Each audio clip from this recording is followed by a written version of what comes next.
మాజీ మంత్రి బాలినేని శ్రీనివాసరెడ్డిపై Ongole TDP MLA Damacharla Janardhan hot comments. YCP ప్రభుత్వంలో 5 సంవత్సరాలు పోరాటం చేశాం. ఒంగోలు టీడీపీ శ్రేణులపై బాలినేని అక్రమ కేసులు పెట్టారు. నాపై 32 కేసులు పెట్టారు. మా నాయకుడు చంద్రబాబుని కూడా బాలినేని దూషించాడు. అధికారం పోయి 100 రోజులు గడవక ముందే బాలినేని పార్టీ మారుతున్నారు. ప్రకాశం జిల్లాలో వైసీపీని బాలినేని సర్వనాశనం చేశాడు. జనసేనలో చేరకముందే బెదిరింపులకు పాల్పడుతున్నాడు. ఏ పార్టీలోకి వెళ్ళినా కేసుల్లో నుండి బాలినేని శ్రీనివాసరెడ్డి ఆయన కొడుకు తప్పించుకోలేరు. గత 5 ఏళ్లలో బాలినేని చేసిన అక్రమాలను బయటికి తీస్తా. బాలినేని చేసిన అక్రమాల నుండి పవన్ కళ్యాణ్ కూడా కాపాడలేడు.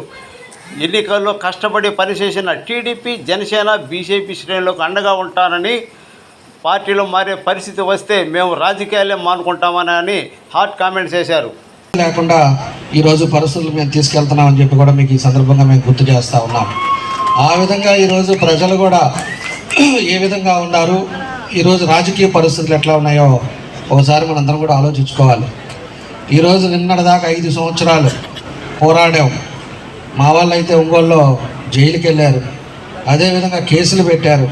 ఆడవాళ్ళని చూడకుండా కొట్టారు. అదేవిధంగా నా మీద 23 కేసులు పెట్టారు. అందరి మీద కేసులు పెట్టి అనేక రకంగా ఇబ్బందులు పెట్టారు. చంద్రబాబు నాయుడు గారి గురించి మాట్లాడారు, పవన్ కళ్యాణ్ గురించి మాట్లాడారు, అందరి గురించి మాట్లాడి ఈరోజు 100 రోజులు అవుతుందో లేదో తెలియదు, కానీ 100 రోజులకే మళ్ళా పార్టీ మారదాం, మళ్ళా మన మీద ఏం కేసులు వస్తాయి, లేకపోతే మళ్ళా మనం నింపుకునేది ఎట్లా అని ఇలాంటి రాజకీయ నాయకులు, ఇలాంటి రాజకీయ వ్యవస్థ ఈరోజు మన రాష్ట్రంలోనే రావటం చాలా దురదృష్టకరం. ఈరోజు ఉండే పరిస్థితుల్లో పార్టీ పెట్టినప్పటి నుంచి ఒక సిద్ధాంతంగా ఈ రోజుకి ఒక పార్టీ కన్ను చూడకుండా మేమైతే మా కుటుంబం ఎప్పుడు కూడా పార్టీనే కమిట్మెంట్తో ఎన్టీ రామారావు గారి కాడి నుంచి, చంద్రబాబు నాయుడు గారి నుంచి, లోకేష్ దగ్గర నుంచి మేమంతా ఒక కమిట్మెంట్గా, ఒక పద్ధతిగా ఒక పార్టీని నమ్ముకున్నాం. ఏదైనా ఇబ్బంది వచ్చినా కూడా రాజకీయాలు వదులుకుంటాం, కానీ ఈ పార్టీ నుంచి ఆ పార్టీకి పోయే పరిస్థితి మాత్రం మా కుటుంబంలో రాదని చెప్పి కూడా మేము తెలియజేస్తా ఉన్నాం. కాబట్టి ఇలాంటి వ్యవస్థ ఈరోజు తయారైపోయింది. అంటే 4 రోజులు 5 రోజులు కూడా మనలో ఉండే పరిస్థితులు కనపట్లా. మళ్ళా అధికారం కావాలి, మళ్ళా వాళ్ళు చేసిన పాపాలన్నీ కూడా మళ్ళా తప్పించుకోవటానికి, వాళ్ళు చేసిన ఏ అయితే అవినీతి ఉన్నాయో అవన్నీ కూడా తప్పించుకోవటానికి ఈరోజు మళ్ళా పార్టీ మారాలని చెప్పేసి ఒక పెద్ద మనిషి తిరుగుతూ ఉన్నాడు. ఇంకా పార్టీలోనే చేరలే.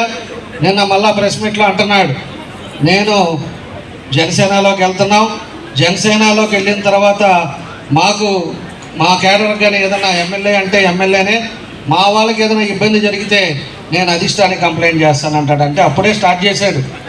అంటే జిల్లాని గెలికి వైఎస్ఆర్ పార్టీలో జిల్లాని సర్వనాశనం చేశాడు.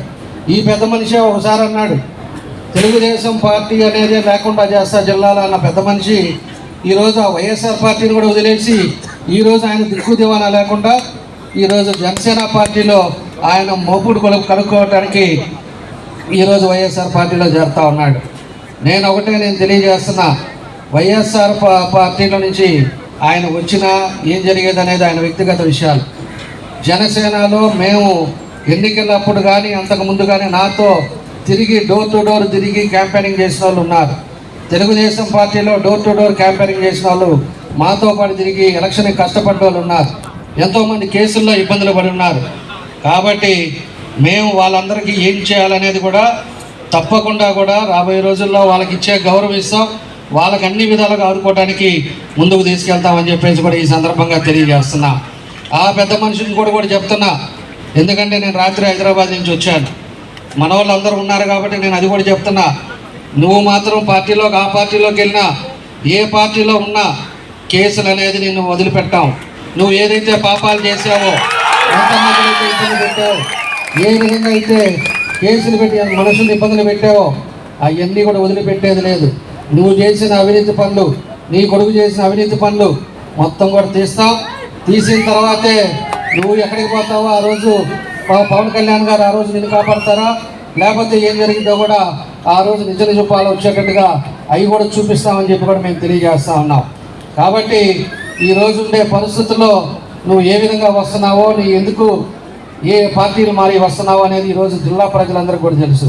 జిల్లాలో అన్ని ప్రాంతం వాళ్ళందరికీ కూడా తెలుసు. కాబట్టి దానికి ఏం చేయాలా, మా వాళ్ళని ఏ విధంగా కాపాడుకోవాలా, మేము ఏ విధంగా రేపు నువ్వు వస్తే ఏ విధంగా చేస్తామనేది కూడా ఇక్కడ ఉండే వాళ్ళందరికీ కూడా తెలుసు. దాన్ని ఏం చేయాలనేది కూడా మేము చూసుకునే పరిస్థితులు ముందు కూడా మేము చేస్తామని చెప్పి కూడా మీకు ఈ సందర్భంగా మేము తెలియజేస్తా ఉన్నాం.